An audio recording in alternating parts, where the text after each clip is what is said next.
Assalamualaikum warahmatullahi wabarakatuh. Asyhadu an la ilaha illallah wa asyhadu anna Muhammadar Rasulullah. Puji syukur kehadirat Allah Subhanahu wa taala. Alhamdulillah hari ini kita bisa berjumpa kembali dalam acara bincang bersama sahabat Wahyu. Dan tak lupa selawat serta salam semoga senantiasa tercurahkan kepada baginda Rasulullah Muhammad SAW. Dan mudah-mudahan sahabat Wahyu semuanya, baik yang menyimak secara online, insya Allah Allah berikan rahmat dan hidayahnya kepada kita semua. Dan insya Allah kali ini kita akan mengambil tema analogikan azan dengan suara anjing, pelecehan agama. Namun sebelum itu saya ingin menyapa dulu pemateri kita atau narasumber kita kali ini. Mudah-mudahan sahabat Wahyu nggak asing ya, karena beliau merupakan pemateri rutin untuk bincang bersama sahabat Wahyu. Assalamualaikum warahmatullahi wabarakatuh, Bang Rocky. Apa kabarnya Bang Rocky? Waalaikumsalam warahmatullahi wabarakatuh. Kabar baik dan tetap semangat. Seger, wajahnya seger, berbinar-binar Bang Rocky. Oh iya. Tapi ini kita agak mengernyutkan dahi kita ini Bang Rocky, karena jagat media sosial ini dihebohkan gitu dengan pernyataan Menteri Agama Yakut Khalil Qumas. Jadi pernyataan ini membandingkan, menganalogikan suara toa masjid untuk azan dengan gonggongan anjing. Jadi pernyataan itu saya kutip dari Republika bahwa Kemenak menyampaikan, misalkan umat muslim tinggal sebagai minoritas di kawasan tertentu di mana masyarakatnya banyak memelihara anjing, pasti akan terganggu jika tidak ada toleransi dari tetangga yang memeliharanya, tuturnya. Ini kira-kira apa tanggapan Bang Rocky terkait gaduhnya permasalahan dari pernyataan Kemenak ini, Bang Rocky? Ya, sebelumnya saya ingin menyapa para sahabat Wahyu di berbagai penjuru negeri. Semoga dilindungi oleh Allah Subhanahu wa taala dari berbagai bahaya wabah maupun bahaya makhluk yang lainnya. Dan kalau ditanya apa tanggapannya ya, ini menjadi heboh karena dikeluarkan oleh pejabat. Pertama itu. Kedua dari materinya. Materinya termasuk materi yang sangat sensitif. Di mana azan itu kan sangat sakral bagi umat Islam ya. Bagi umat Islam sakral, dan itu kan panggilan sholat, dan itu perintah Allah gitu ya. Syiar Islam, bagian dari ajaran agama Islam. Karena kemudian di zaman Nabi juga ada muazin yang ditunjuk khusus untuk melantunkan azan itu. Berarti memang serius ini azan ini bagi umat Islam itu memang suatu ajaran yang disakralkan bagi Islam. Kemudian diusik gitu. Diusik, kemudian justru dianalogikan dengan suara yang menurut saya ya tidak pada tempatnya. Masa dianalogikan dengan anjing, suara anjing, kan jauh sekali ya. Masa azan disamakan dengan suara gonggongan, itu kan ya bagi rasionalitas menyakitkan lah. Ini menurut saya itu materinya seperti itu, jelas melukai perasaan umat Islam. Selain melukai perasaan umat Islam juga bisa dikategorikan ini termasuk bisa menodai ajaran agama Islam yang disucikan, yang dimuliakan. Azan itu bagian dari ajaran Islam yang diagungkan, dimuliakan. Gitu. Bahkan kalimatnya juga kan mengagungkan nama Allah. Jadi memang harus diagungkan. Jangan dilecehkan, masa dianalogikan dengan suara anjing. Jadi kalau suara azan dianggap ribut, suara anjing dianggap ribut juga, kan tidak boleh sama. Ya. Kedua, ini yang menyampaikan bukan orang biasa, pejabat negara, Menteri Republik Indonesia, Menteri pembantunya Pak Jokowi sebagai presiden dan orang dekat presiden, gitu ya. Ini orang terdekat presiden kan pembantunya, itu menteri itu ring 1. Nah itu kalau menyampaikan begitu itu dampaknya jadi besar. Kenapa ada pejabat setinggi itu membahas tentang hal yang seperti ini? Dengan pilihan diksi dan analogi yang menurut saya tidak pada tempat, tidak pantas dilakukan. Menyakitkan, bukan sekedar tidak pantas, menyakitkan umat. Sebenarnya pejabat itu kalau belum bisa mengurus umat dengan baik, melayaninya, mensejahterakannya, ya kalau belum bisa memenuhi hak rakyat dengan baik, belum bisa membahagiakan rakyat, minimal jangan menambah sakit hati rakyat. melukai hati rakyat dengan ucapan-ucapan analogi yang menyakitkan. Menurut saya sangat menyakitkan. Saya sebagai seorang Muslim merasa tersinggung sekali dan merasa sakit sebagaimana ajaran Islam yang kita agungkan, kita muliakan, azan itu kemudian dianalogikan dengan suara hewan, gitu ya, suara bahkan suara gonggongan. Ini menurut saya sangat tidak etis. Seorang pejabat yang tinggi, apalagi menganalogikan itu, jelas diksinya tidak tepat.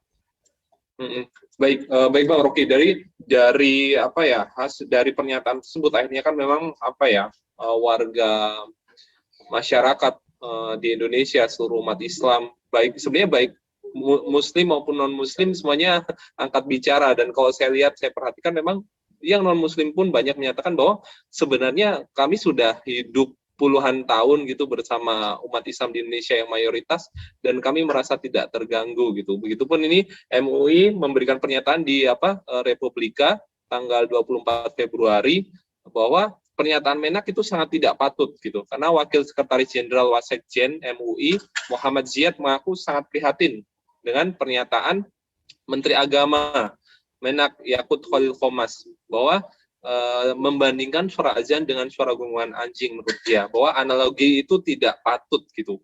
Itu istilah orang Jawa, beliau menyampaikan bahwa Ziyad mengaku seperti mengelus dada gitu, jadi sangat menyakitkan menyikapi pernyataan tersebut. Namun dari pihak Kemenak tersebut, saya kutip dari Republika juga, bahwa terkait hal ini bahwa pelaksana tugas atau PLT Kepala Biro Humas dan Informasi Kemenak Tobib Al-Asyar mengklaim jika pernyataan Menak Yakut bukan untuk membanding-bandingkan suara azan dengan gonggongan anjing. Jadi pernyataannya begini Bang Rocky, bahwa Menak sama sekali tidak membandingkan suara azan dengan suara anjing, tetapi Menak sedang mencontohkan tentang pentingnya pengaturan kebisingan pengeras suara. Itu bagaimana Bang Rocky? Kita ketahui bahwa MUI saja menyayangkan, sangat menyayangkan, itu akan menyakitkan hati umat Islam gitu. Tapi dari konfirmasi Kementerian Agama bahwa tidak ada maksud untuk itu, Bang Rocky. Ya, ini penting juga ya.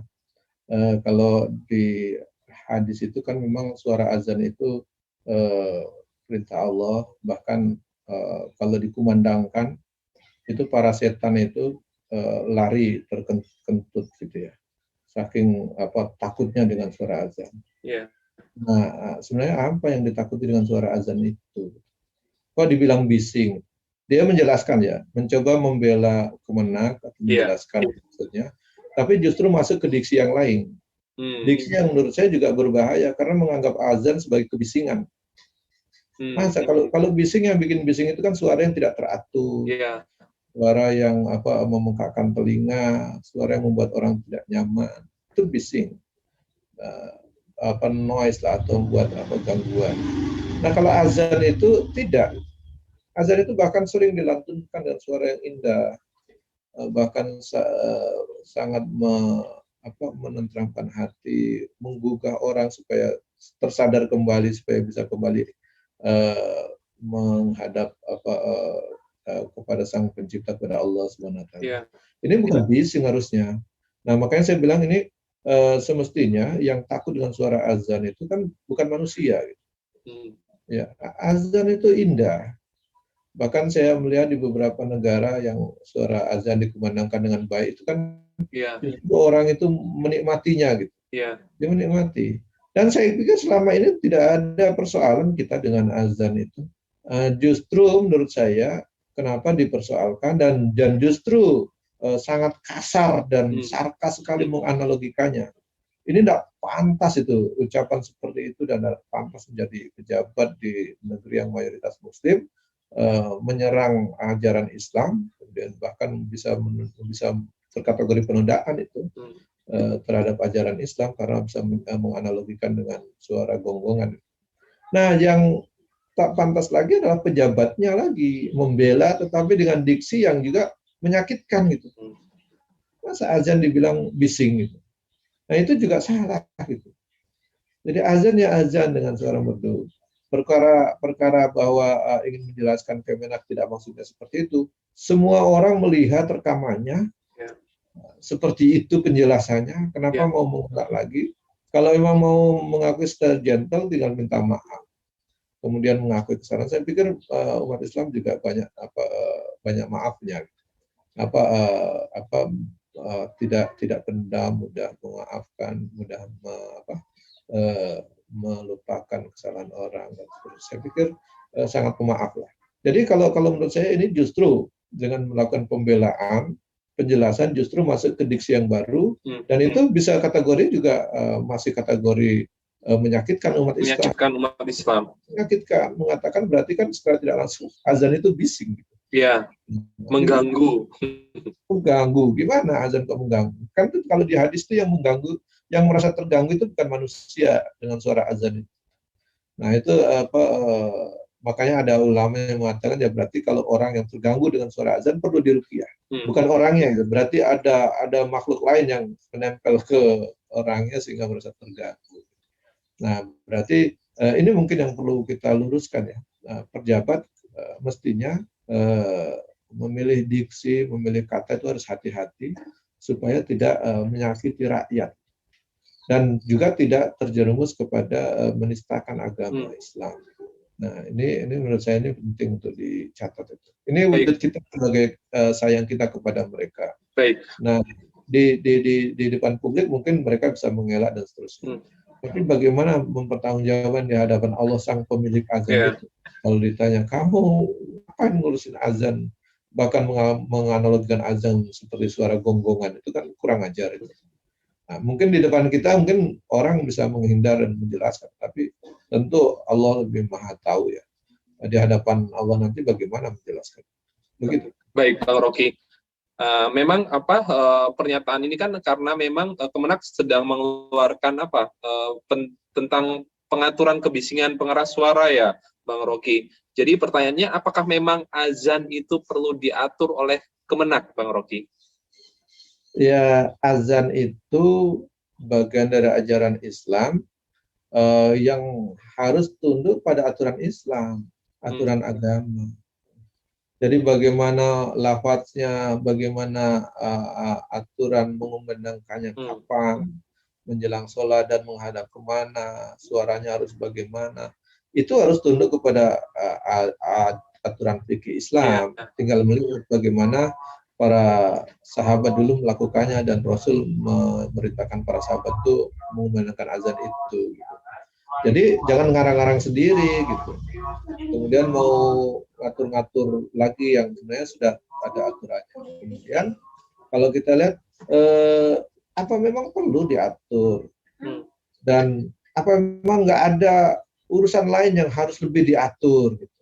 Jadi bukan urusan-urusan yang lain tuh ini saya pikir justru mengusik ketentraman umat beragama, terutama umat Islam, terutama dalam konteks ibadah, apalagi ini menjelang sebulan lagi sudah masuk ke bulan Ramadan.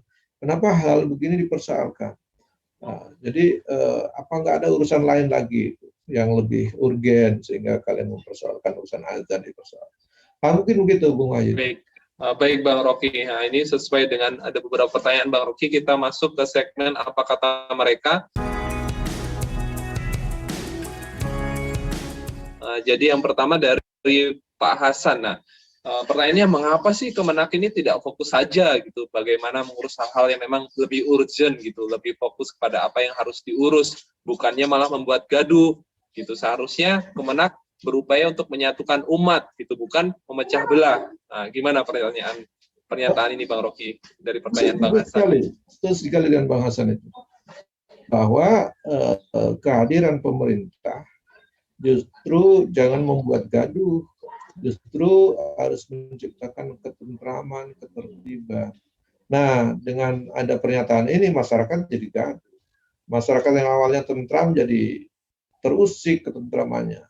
Jadi riuh, redah. Nah, menurut saya memang pemerintah semestinya fokus mengurusi hal-hal yang memang menjadi tugasnya sebagai pemerintah untuk melindungi rakyatnya, mengamankan rakyatnya, menertibkan kalau ada yang tidak tertib, terus menjamin kesejahteraannya gitu ya. Mau bulan Ramadan ini kan harusnya dijamin ini kebutuhan-kebutuhan pokok ini jangan sampai meningkat. Nah, itu yang harusnya fokus itu. Kenapa urusan azan yang sudah berabad-abad itu kemudian jadi persoalan gitu. Apakah memang ini menjadi gangguan bagi umat Islam, saya pikir enggak. Terus dari dulu azannya seperti itu. Apa jadi tiba-tiba jadi persoalan, kemudian jadi diatur sudah begitu, pernyataannya menyakitkan dengan menganalogkan suara azan dengan gonggongan. Ini menurut saya sudah pemerintah gagal fokus terhadap tupoksinya, tugas-tugas sebagai pemerintah untuk melakukan riayah atau melayani publik, terutama dalam menjaga keamanan, ketertiban, kenyamanan, dan mensejahterakan rakyatnya. Jauh sekali. Saya tidak tahu apakah mungkin karena gagal mensejahterakan rakyat terus kemudian mengurusi yang lain sehingga nampak masuk bekerja. Nah, ini saya pikir harus fokus mensejahterakan rakyat. Begitu, Bung Wahyu. Ya, ini sama persis dengan pernyataan Pak Budi juga nih, Bang Rocky, bahwa Pak Kemenak, pemerintah, tolong dong, rakyat ini sudah cari minyak goreng susah, tempe tahu sekarang juga susah, daging mahal, belum masalah IKN belum selesai, haji umroh terbengkalai, belum jelas gitu kan. Tapi kenapa kok malah yang diurus TOA, katanya Bang Rocky, begitu Bang Rocky? Iya, setuju saya itu. Nah, jadi ini sudah kehilangan visi dari tujuan terbentuknya sebuah pemerintahan. Pemerintah dibentuk itu kan untuk melindungi, kemudian mengurus, mensejahterakan, dan membahagiakan rakyatnya. Jadi harusnya itu fokus itu. Jadi kalau ingin melindungi, mengamankan, ya harus dijagalah. Orang mau masuk bulan Ramadan, dijaga keamanannya dia, dijaga keselamatannya. Jangan sampai mau Ramadan baru virus COVID-nya naik. Waktu tahun baru, lebaran hari raya yang lain, COVID seolah-olah nggak ada, bisa bikin acara macam-macam. Kemudian mau lebaran, tiba-tiba COVID naik. Jadi nggak aman itu. Nah, fungsi negara itu mengamankan itu, supaya rakyat bisa aman beribadah dengan baik, bekerja dengan baik. Kemudian mensejahterakannya, ya harus disejahterakan. Bagaimana kok tiba-tiba minyak goreng nggak ada gitu, atau susah. Jadi lucu gitu, mungkin sampai ke batas konyol gitu. Negara dengan kebun sawit begitu luas gitu, bahkan mungkin sangat produsen CPO besar di dunia ini, tiba-tiba rakyatnya susah antri minyak goreng. Ini kan seperti anak ayam tidak dapat makan di atas lumbung padi gitu. Jadi itu bisa mati kelaparan. Gitu. Jadi sangat ironi gitu. Harusnya itu diurus itu. Saya nggak tahu kenapa urusan tempe tahu yang mahal, kemudian bahan pokok mahal, kemudian minyak goreng susah. Kok tiba-tiba yang diurusin TOA gitu, sama azan. Nah itu menurut saya itu penyelesaian yang tidak nyambung, atau mungkin dibilang jaka sembung naik ojek. Jadi nggak nyambung. Nah ini menurut saya pemerintah harusnya fokus dong, fokus. Ini masalah rakyat ini apa? Itu selesaikan. Azan ini dari dulu nggak bermasalah kok, tiba-tiba jadi dipersoalkan, malah dibikin gaduh. Bukan sekedar bikin gaduh, dibikin sakit hati lagi. Nah itu saya pikir ini pemerintah harus segera mawas diri sebelum dimarahi rakyatnya. Ini kalau begini terus cara kerja pemerintah, rakyat itu tersakiti. Sudah tersakiti hatinya, kesejahteraannya tidak terpenuhi. Saya khawatir ini rakyat bisa marah. Ini mungkin aja masih sabar-sabar ya. Gitu. Saya khawatir kalau rakyat marah bisa memarahi mereka. Nah itu ini wujud kasih sayang kita ya kepada pemerintah, supaya ingatlah tugas mereka itu untuk menjamin kesejahteraan rakyat, melindungi, mencerdaskan. Ya jangan bikin gaduh, jangan bikin sakit hati rakyat, jangan membuat pernyataan yang menyakiti umat Islam. Nah, gitu kira-kira. Baik Bang Rocky, ke pertanyaan berikutnya, apakah memang dalam Islam itu azan juga diatur oleh negara atau khalifah? Atau mungkin ada kisah atau sejarahnya dulu Bang Rocky terkait azan ini? Ya, azan itu kan memang bagian dari ajaran Islam. Tentu diatur oleh negara. Bagaimana cara mengumandangkannya, dan siapa ditunjuk untuk mengundangkannya. Terus kapan saja waktu-waktu mengumandangkannya. Jadi kualifikasi orang yang mengumandangkan itu memang diatur. Tetapi memang ada perbedaan perspektif dengan pemerintahan yang sekarang. Memang kita harus akui juga, itu kan dulu di pemerintahan Islam ya, diatur dengan syariat Islam. Jadi praktis tidak ada persoalan.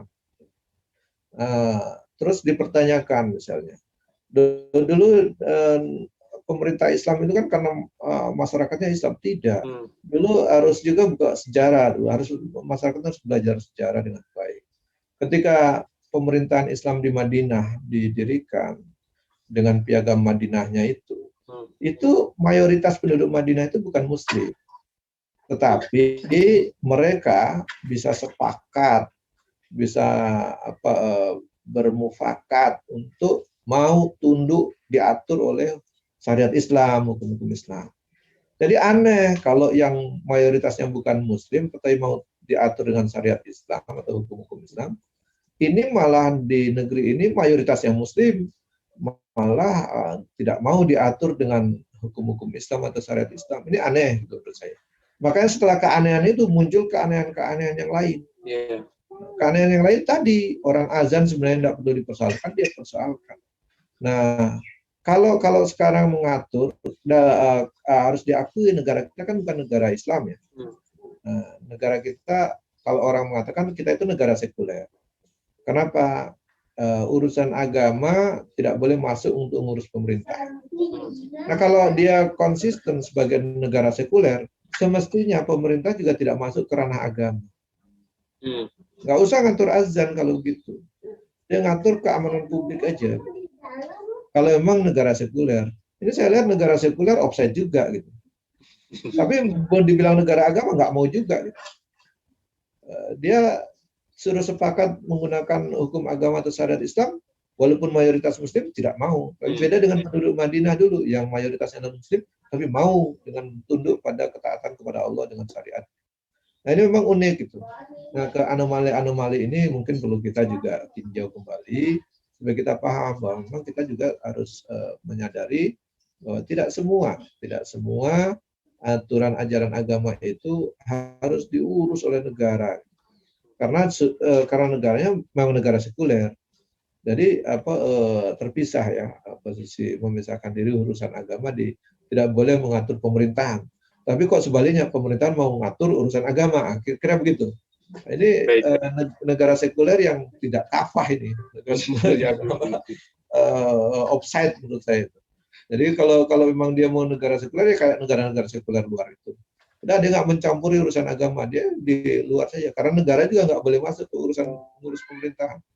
Nah kalau itu dilakukan, saya pikir sudahlah urusannya offside, kemudian pernyataannya menyakitkan. Nah, itu yang jadi persoalan sekarang.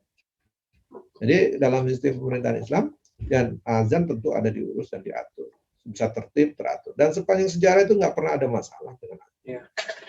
Kita belum membuka sejarah. Tiba-tiba azan jadi persoalan serius yang harus diatur, karena kalau tidak diatur azan nanti bisa menimbulkan chaos, kan nggak ada itu. Atau menimbulkan bising, rakyatnya ngamuk semua gara-gara terdengar suara azan. Nggak ada itu. Justru aneh kalau ada seperti masyarakat di Madinah, itu kan suara azan keluar, orang di situ mayoritasnya non Muslim, tapi mereka enjoy aja. Sama dengan kita kan, dengar orang menyanyikan lagu misalnya. Nah, kita kan ya sudah, orang kita nggak ada urusannya, kita nggak akan mengganggu.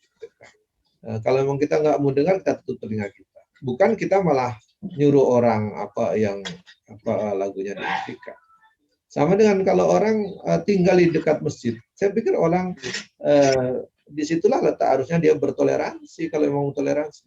Masa orang kadang ada permasalahan ataupun pertanyaan begini Bang, sebenarnya bagaimana Islam mengatasi polemik azan, misalkan ada non Muslim atau umat agama lain yang komplain gitu karena memang misalkan tinggal di dekat masjid atau terganggu atas suara azan gitu Bang Rocky. Ya tadi kalau kita kan tahu sebagai Muslim, kita hidup dengan bertetangga itu pasti akan menjunjung dan menghormati orang lain. Itu jadi persoalan.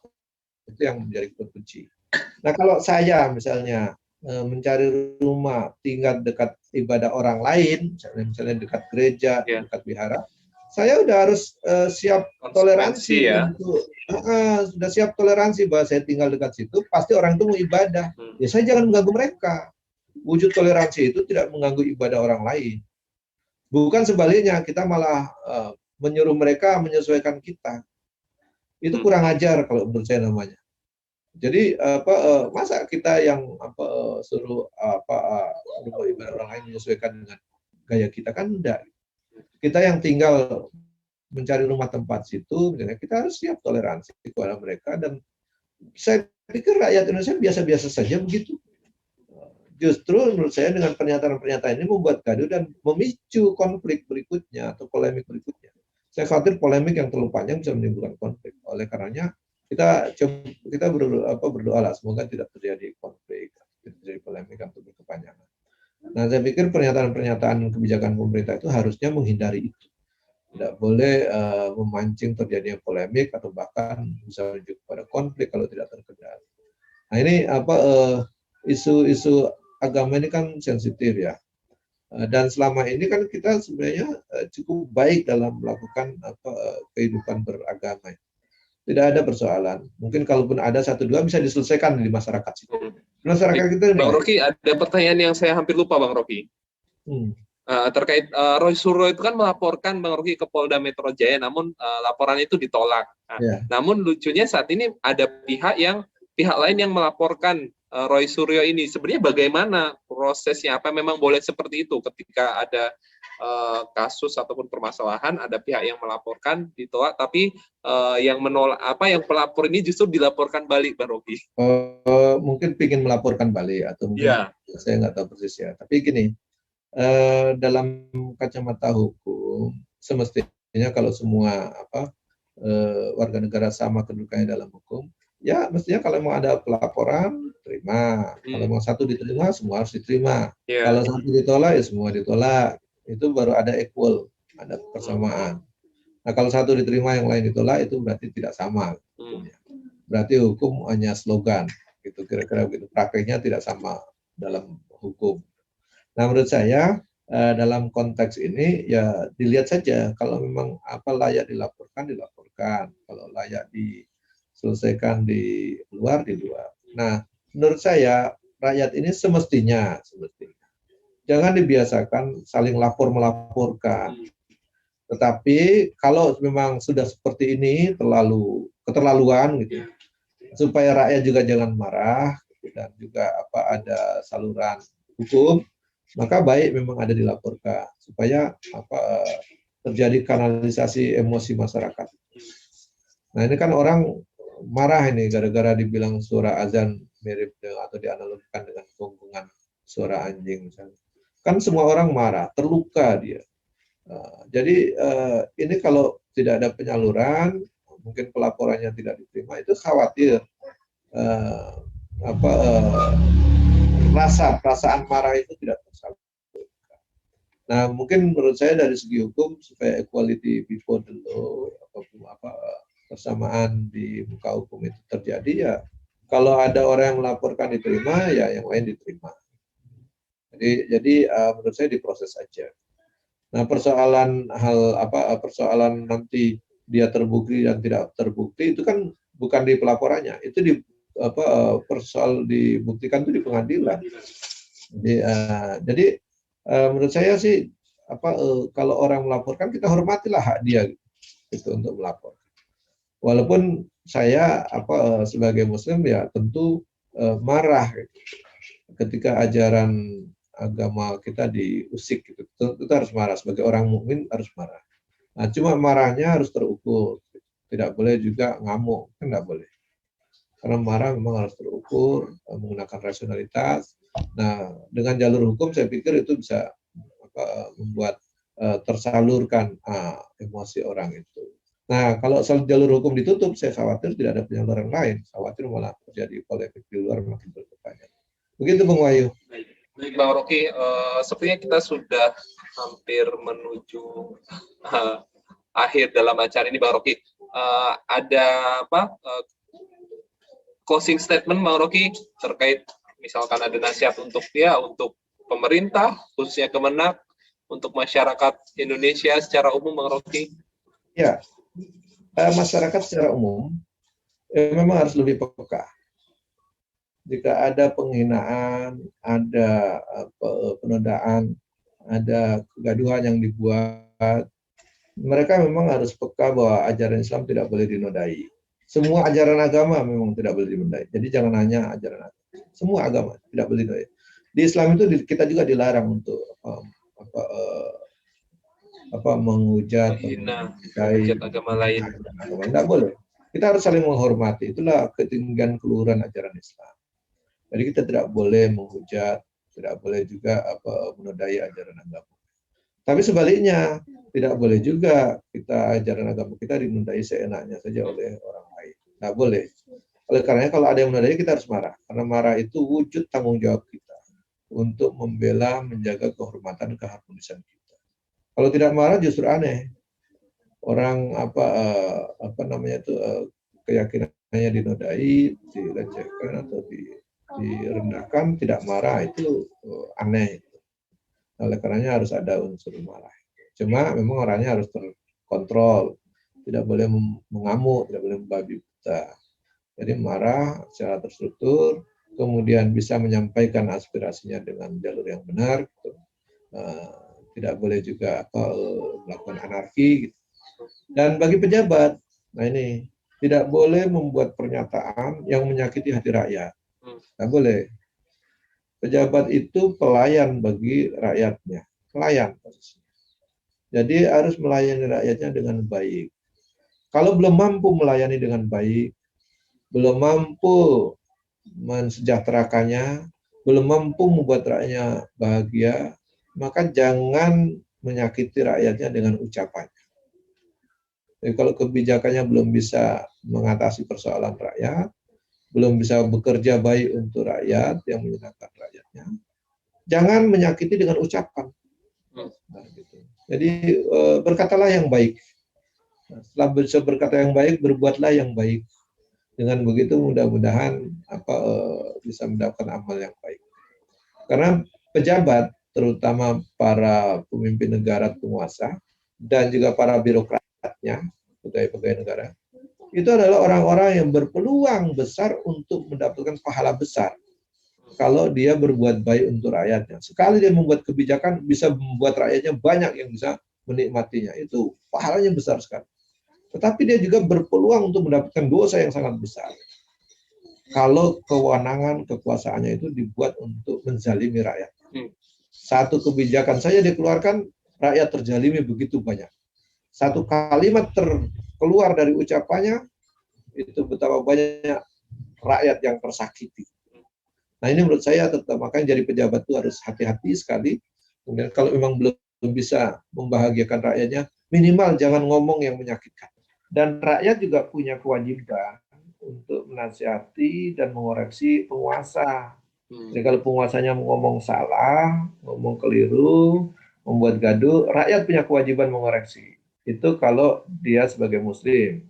Dan kalau juga nanti dalam sistem Islam, rakyat itu punya kewajiban. Memang dalam sistem demokrasi, rakyat itu punya hak untuk menyampaikan pendapat. Tetapi kalau dalam Islam, bukan sekedar hak, tapi kewajiban. Nah, ini wajib lebih ya hukumnya. Wajib hukumnya. Jadi kalau melihat pejabat atau penguasa membuat kezaliman, membuat pernyataan yang menyakiti rakyat atau bahkan menodai ajaran agama misalnya, nah itu memang rakyat harus menasihatinya. Jadi itu kewajiban rakyat. Rakyat tidak boleh diam. Gitu. Dan kalaupun dia tidak mampu untuk menasihati atau menggunakan suaranya, maka dia minimal menolak itu dalam hatinya. Dan tapi itu catatannya itu selama-lama iman. Oleh karenanya saya pikir ini catatan juga buat seluruh kaum muslimin, jangan sampai diam kalau ada ajaran Islamnya diganggu ataupun diusik. Kedua, dia punya kewajiban untuk menasihati penguasa sebagai wujud kasih sayangnya, supaya penguasa itu tidak melakukan kezaliman berkali-kali atau membuat dosa yang jauh lebih besar lagi. Saya pikir dengan kontrol penguasa yang beriman, bertakwa, kemudian rakyat yang melakukan koreksi dan kontrol dengan baik, saya pikir itu akan menjadi negeri yang dirahmati Allah, diberkahi, dan menjadi negeri yang baldatun thayyibatun wa rabbun ghafur. Mungkin itu, terima kasih. Assalamualaikum warahmatullahi wabarakatuh. Waalaikumsalam warahmatullahi wabarakatuh. Baik, sahabat semua, kita sudah sampai di penghujung acara Bincang Bersama Sahabat Wahyu dalam tema analogikan azan dengan suara anjing, pelecehan agama. Terima kasih banyak, jazakallah khair kepada Bang Rocky yang sudah membersamai kita semua, dan kepada Sahabat Wahyu saya ucapkan juga terima kasih banyak. Sampai bertemu di episode selanjutnya. Assalamualaikum warahmatullahi wabarakatuh. Waalaikumsalam warahmatullahi wabarakatuh.